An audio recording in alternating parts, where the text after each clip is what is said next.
अस्सलाम वालेकुम dear students. It's our lecture 2 of the tense series. और हमने पिछले अपने लेक्चर में टेंस सीरीज़ के लेक्चर 1 में ये पढ़ा था कि टेंस के मीनिंग क्या होते हैं एंड टेंस की डेफिनेशन क्या है। In this lecture we are going to talk about a very important topic, the sequence of tenses. बहुत सारे स्टूडेंट्स को जब वो टेंसेस को इस्तेमाल करते हैं तो उनको ये पता नहीं होता कि टेंस का सीक्वेंस क्या है। यानी अगर एक सेंटेंस है जिसमें we have two classes, principal class या जिसको हम मेन क्लास कहते हैं, और दूसरी अगर हमारे पास क्लास है डिपेंडेंट क्लास, तो उसमें अगर प्रिंसिपल क्लास में हम टेंस यूज़ करते हैं प्रेजेंट या पास्ट टेंस, तो अगर एक क्लास में अगर प्रेजेंट या पास्ट यूज़ हुआ है तो दूसरी क्लास जो डिपेंडेंट क्लास है उसमें कौन सा टेंस यूज़ करना है। तो इसमें बहुत सी कन्फ्यूजन होती है। सो आई थॉट के टेंस को पढ़ने से पहले हम ये सीक्वेंस भी क्लियर कर लें, फिर इसके बाद हम वन बाय वन जो टेंसेज हैं उनको स्टार्ट करेंगे पढ़ना। So here you can see that rule number one is if there is a past tense in the principal class, अगर प्रिंसिपल क्लास में यानी जो मेन क्लास होती है उसमें पास्ट टेंस हो, it must be followed by a past tense in the dependent class. तो उसके बाद जो डिपेंडेंट क्लास आती है, यानी डिपेंडेंट क्लास हम उसको कहते हैं that can not stand on its own, जिसको दूसरे सेंटेंस या प्रिंसिपल क्लास या सेंटेंस के दूसरी क्लास की ज़रूरत होती है अपना मीनिंग कन्वे करने के लिए, और ख़ुद ये कंप्लीट मीनिंग कन्वे नहीं कर सकती। इसको कहते हैं डिपेंडेंट क्लास। तो ये दूसरे के ऊपर, दूसरी क्लास के ऊपर डिपेंड करती है। जबकि जो क्लास अपने meaning independent of any other clause convey करती है उसको कहते हैं प्रिंसिपल या मेन क्लास। तो अगर प्रिंसिपल क्लास को सबसे पहले हमने देखना है कि अगर वो क्लास जो है पास्ट टेंस में हो, ठीक है, तो जुमले की जो अगला हिस्सा है कम्प्लेक्स सेंटेंस या कंपाउंड सेंटेंस का, सॉरी कम्प्लेक्स का, क्योंकि कम्प्लेक्स सेंटेंस में ही डिपेंडेंट क्लासेस होती हैं। तो कम्प्लेक्स सेंटेंस का जो दूसरा हिस्सा है डिपेंडेंट क्लास वाला, उसका भी पास्ट टेंस में होना बहुत ज़रूरी है। मिसाल के तौर पे पहला जुमला आप देखें, ही सेड, पहली एग्जांपल है, ही said that he new my brother. अब यहाँ पे दो क्लासेस हैं, ही सेड, उसने कहा, ये कंप्लीट सेंटेंस है, ये कंप्लीट क्लास है, इसको कहते हैं प्रिंसिपल क्लास। अब बाकी जुमले के हिस्से को मिसाल के तौर पे यहाँ से इसको हम हटा दें, ये वाला हिस्सा, तो ही सेड कंप्लीट मीनिंग दे रहा है, ठीक है। लेकिन अब आप इसको पढ़ें, ही said that he new my brother. अब अगर हम इसको हटा दें ही सेड को, तो that he new my brother, कि वो मेरे भाई को जानता था, ये कंप्लीट मीनिंग नहीं दे रहा। इससे लग रहा है कि कुछ और भी इस सेंटेंस में, कुछ और भी एडिशनल इन्फॉर्मेशन है जो कि इस सेंटेंस को कंप्लीट करेगी। That he knew my brother, इससे आगे भी कुछ मजीद वो कहना चाह रहा है, इससे हमें कंप्लीट मीनिंग समझ नहीं आ रहे। तो इसलिए ही सेड अगर हम साथ लगाते हैं तो जुमला कंप्लीट हो जाता है। तो इसलिए ही सेड हो गया इंडिपेंडेंट या प्रिंसिपल क्लास, क्योंकि ये इटसेल्फ स्टैंड कर सकती है alone, it can stand alone. While that he knew my brother, यहाँ से हमारी डिपेंडेंट क्लास शुरू होती है जो कि खुद कंप्लीट मीनिंग नहीं कन्वे कर सकती और दूसरी पे डिपेंड कर रही है। तो अब आप देखें इसमें टेंस, अब हम देख रहे हैं कि प्रिंसिपल क्लास में टेंस कौन सा है। तो ही सेड, आप देखें ये पास्ट इंडेफिनिट टेंस है। अब जो डिपेंडेंट क्लास है दैट, यहाँ पे कंजंक्शन है जो कि इंट्रोड्यूस कर रही है इस क्लास को, डिपेंडेंट क्लास को। That he knew my brother, अब ही न्यू, ही सब्जेक्ट आ गया, न्यू यहाँ पे वर्ब आ गया, तो ये क्लास बन गई। सब्जेक्ट वर्ब जहाँ पे भी आ जाए तो क्लास बन जाता है। तो वर्ब अब न्यूज़ नो की सेकंड फॉर्म है, ये भी पास्ट इंडेफिनिट है, तो यहाँ पे एक और क्लास है। तो ये इसका टेंस भी क्या है, पास्ट टेंस है। तो अब इस रूल के मुताबिक पास्ट इंडेफिनिट अगर डिपेंडेंट क्लास में हो तो उसका इंडिपेंडेंट, अगर इंडिपेंडेंट क्लास में हो तो डिपेंडेंट में भी पास्ट टेंस होना ज़रूरी है। And in this way you can see other examples as well. For example, he said that he read that he had read that book. अब यहाँ पे भी ही सेड पास्ट टेंस है, तो ही हैड रेड, ये भी पास्ट परफेक्ट टेंस है। इसी तरह से ही realized that my companion was a fool, यहाँ पे भी आप देख सकते हैं ही रियलाइज्ड, ये कंप्लीट जो है प्रिंसिपल क्लास है, ही सब्जेक्ट है, रियलाइज्ड वर्ब है, तो सब्जेक्ट वर्ब एग्रीमेंट से ये एक क्लास बन जाता है।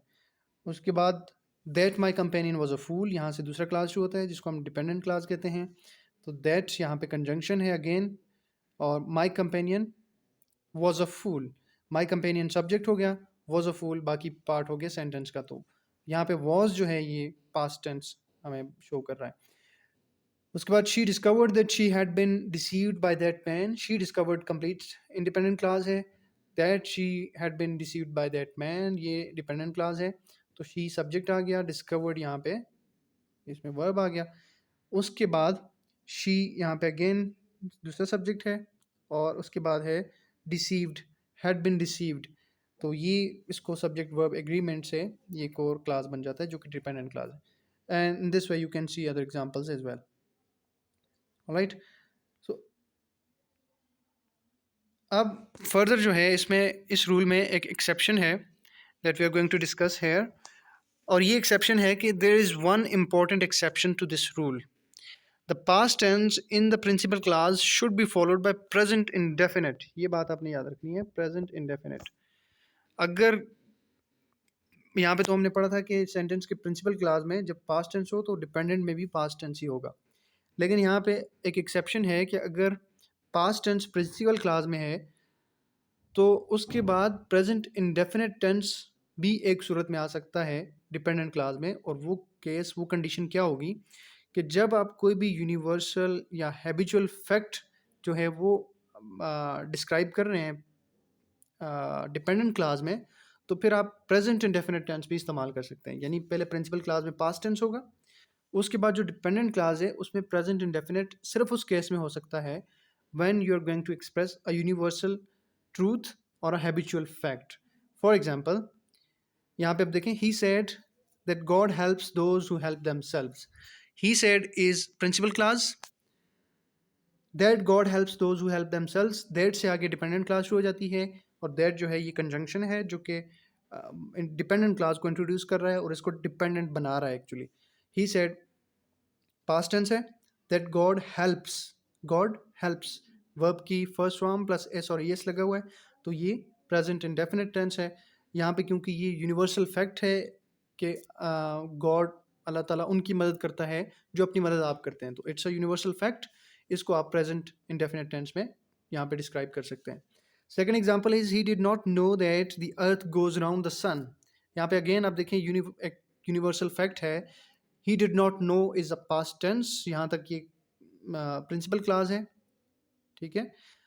और उसका अगला part that's the earth goes around the sun, ये वाला जो पार्ट है ये डिपेंडेंट पार्ट है, लेकिन ये प्रेजेंट इंडेफिनिट में है क्योंकि देखें द अर्थ सब्जेक्ट है, गोज यहाँ पे फर्स्ट फॉर्म प्लस एस और एस वाली फॉर्म है, तो ये प्रेजेंट इंडेफिनिट टेंस है क्योंकि यूनिवर्सल फैक्ट है कि ज़मीन जो है सूरज के गिर्द घूमती है।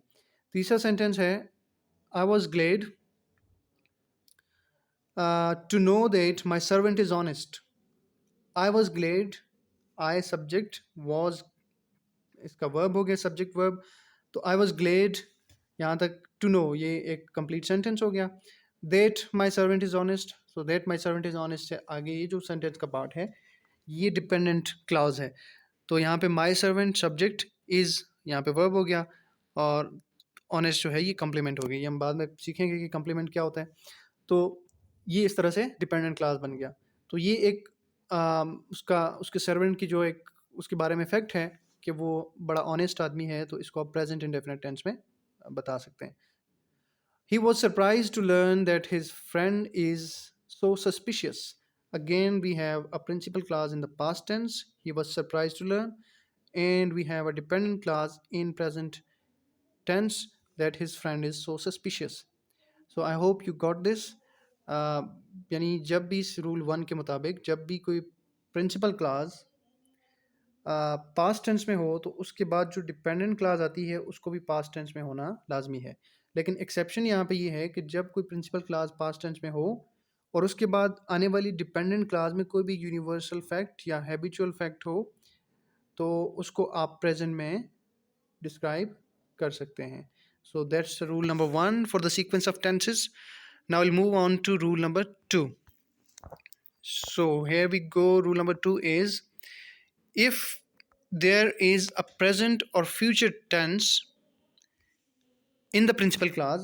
अब पहले तो हमने पास्ट टेंस वाली बात पढ़ ली, रूल 1 में सिर्फ पास्ट टेंस के बारे में बात हुई है, रूल 2 में अब हम प्रेजेंट और फ्यूचर दोनों टेंसेस की बात करेंगे और वो भी प्रिंसिपल क्लास में, ठीक है। अगर प्रिंसिपल क्लास में प्रेजेंट टेंस होता है या फ्यूचर टेंस आता है तो it can be followed by any tense whatever in the dependent class. तो इसके बाद डिपेंडेंट क्लास में कोई भी टेंस आ सकता है, यानी डिपेंडेंट क्लास में लाजमी नहीं है, जैसे हमने पास्ट में पढ़ा था कि प्रिंसिपल अगर पास्ट में हो तो फिर डिपेंडेंट क्लास भी पास्ट टेंस में ही होगी। यहाँ पे प्रेजेंट और फ्यूचर टेंस में अगर प्रिंसिपल क्लास प्रेजेंट और फ्यूचर टेंस में है तो उसके बाद आने वाली डिपेंडेंट क्लास में कोई भी टेंस हो सकता है, यानी प्रेजेंट भी हो सकता है, पास्ट भी और फ्यूचर भी। तो यहाँ पे आप डिफरेंट एग्जांपल्स देख सकते हैं। ही नोज़, अब यहाँ पे पहले देखें, he knows is present tense, ठीक है। उसके बाद है दैट आई एम ऑनेस्ट, तो इसके बाद भी ये भी प्रेजेंट टेंस है। तो ही नोज़ प्रिंसिपल क्लास भी प्रेजेंट में, और उसके बाद दैट आई एम ऑनेस्ट ये भी प्रेजेंट में। Again he knows, again present tense है। आई हैव बीन ऑनेस्ट, तो ये भी अगेन क्या है, प्रेजेंट टेंस है, प्रेजेंट परफेक्ट कॉन्टिन्यूस है।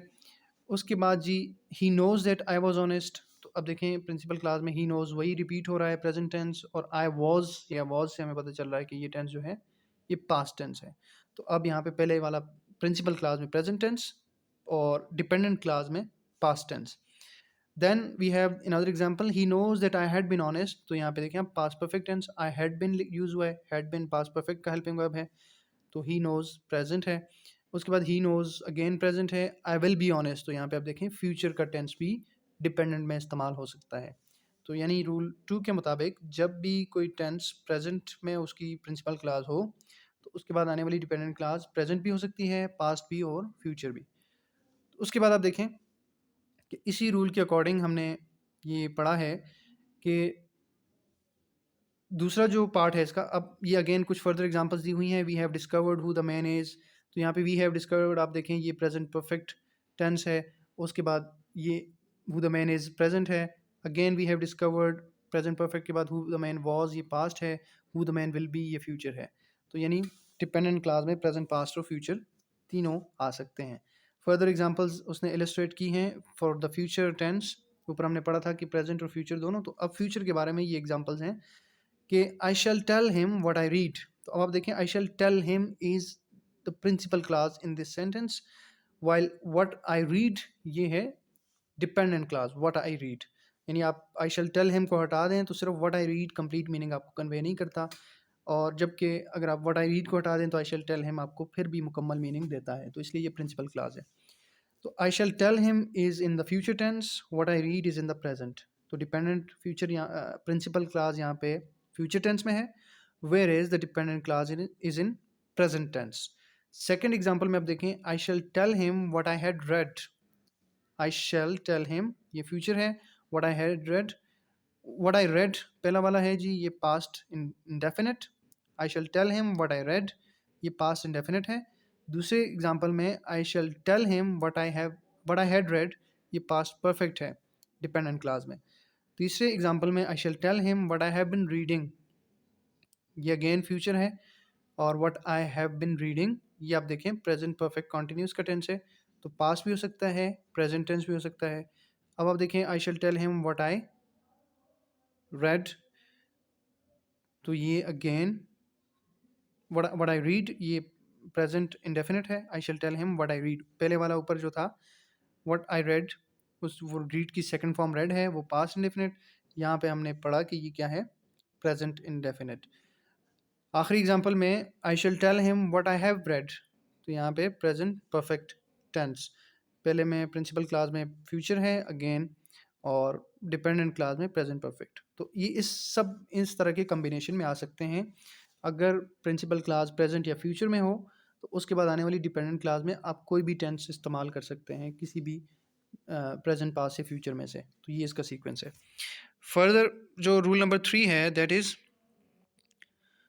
when the dependent clause is introduced by a conjunction of purpose, ठीक है जी, when the dependent clause is introduced by a conjunction of purpose, conjunction of purpose किसे कहते हैं, जैसे यहाँ पे मिसाल के तौर पे that है, तो that यहाँ पे कंजंक्शन ऑफ पर्पस है, ठीक है। ये बाकी जो प्रिंसिपल क्लास है उसको, डिपेंडेंट क्लास है उसको इंट्रोड्यूस कर रही है, एंड देयर इज़ एक पर्पस है उस क्लास को इंट्रोड्यूस करने का, जैसे आप जब एग्जांपल्स देखेंगे तो आपको ये समझ आ जाएगा।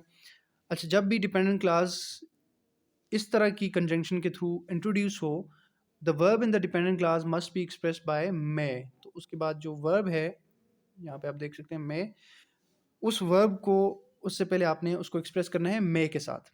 If the verb in the principal class is in present और फ्यूचर, अगर प्रिंसिपल क्लास में जो वर्ब है वो प्रेजेंट या फ्यूचर में है, यानी यहाँ पे प्रिंसिपल क्लास ये वाली ही वर्क्स, यानी अब ये बिल्कुल आसान है कि अब अगर हमने देखना है सबसे पहले प्रिंसिपल क्लास को कि उसके अंदर जो वर्ब है वो अगर प्रेजेंट है, जैसे यहाँ पे ही वर्क्स हार्ड, यहाँ पे वर्क्स प्रेजेंट है, तो उसके बाद दैट के बाद सारी जो डिपेंडेंट क्लास आती है इसमें हमने वर्ब से पहले मे इंट्रोड्यूस करना है। ठीक है, तो he works hard that he may win a scholarship. दूसरा है he is working hard, present का टेंस है अगेन। और अब इसके बाद जब हम इंट्रोड्यूस करते हैं किसी भी क्लॉज को कंजंक्शन ऑफ पर्पस यानी दैट के साथ, तो उसके बाद जो उसका मेन वर्ब यानी यहाँ पे विन है, तो उससे पहले हमने मे लगाना है। तो आपको समझ आ जाना चाहिए कि जब भी प्रिंसिपल क्लास में प्रेजेंट टेंस हो और उसके बाद जो डिपेंडेंट क्लास है उसकी कंजंक्शन दैट हो, तो डिपेंडेंट क्लास के मेन वर्ब यानी वेन, यहाँ पे भी वेन, यहाँ पे भी ये इसका मेन वर्ब है, इससे पहले हमने मे इंट्रोड्यूस करना है। यानी एक प्रेयर है, एक विश है उसके लिए, तो मे आपने इंट्रोड्यूस करना है। अगेन इसी तरह आपने फ्यूचर में भी करना है कि जब भी प्रिंसिपल क्लास में फ्यूचर टेंस हो तो वहाँ पे भी आपने डिपेंडेंट क्लास जब इंट्रोड्यूस हो रही हो दैट के साथ और उसके मेन वर्ब विन से पहले आपने मे इंट्रोड्यूस करना है। ये आपने बातें याद रखनी है प्रेजेंट के लिए और फ्यूचर के लिए। I hope this is clear. Rule number 4 is, और आप ये एग्जांपल्स पढ़ सकते हैं for further understanding. Rule number 4 is when the dependent clause is introduced by a conjunction of purpose. ठीक है जी, the verb in the dependent clause must be express by might. हाँ, अब यहाँ पे फ़र्क ऊपर रूल नंबर 3 और 4 में ये है कि अब अगर प्रिंसिपल क्लास जो है उसमें आता है पास्ट टेंस, प्रिंसिपल क्लास में अगर पास्ट टेंस है और उसको भी आप इंट्रोड्यूस, उसके बाद आने वाली डिपेंडेंट क्लास को इंट्रोड्यूस कर रहे हैं कंजंक्शन ऑफ पर्पस यानी दैट के साथ, ठीक है, तो उसके बाद जो मेन वर्ब है यानी यहाँ पे व्हेन अगेन, उससे पहले आपने मे की जगह माइट यूज़ करना है क्योंकि अब पास्ट टेंस हो गया प्रिंसिपल क्लास में। तो हमने पहले रूल नंबर 1 पढ़ा था कि जब भी प्रिंसिपल क्लास में पास्ट टेंस होगा तो उसके बाद आने वाली डिपेंडेंट क्लास भी फॉलो करेगी पास्ट टेंस को। तो अब यहाँ पे वर्कड है तो यहाँ पे मे का पास्ट फॉर्म माइट हम यूज़ करेंगे। ठीक है, जबकि प्रेजेंट और फ्यूचर अगर प्रिंसिपल में हो यानी रूल नंबर 3 के मुताबिक प्रिंसिपल क्लास में प्रेजेंट टेंस फ्यूचर टेंस हो तो उसके बाद आप मे इंट्रोड्यूस करते हैं दैट के बाद। लेकिन यहाँ पे क्योंकि ये principal class he worked hard, worked यहाँ पे पास्ट फॉर्म है, पास्ट टेंस है, तो इसके बाद जब दैट आ रहा है पर्पस जो है इस क्लास कंजंक्शन ऑफ पर्पस है, तो उसके बाद मेन वर्ब से पहले हमने मे के बजाय यहाँ पे भी विश ही है एक तरह की, लेकिन ये पास्ट टेंस में विश करेंगे तो मे की पास्ट फॉर्म माइट इंट्रोड्यूस करेंगे। आई होप दिस इज क्लियर।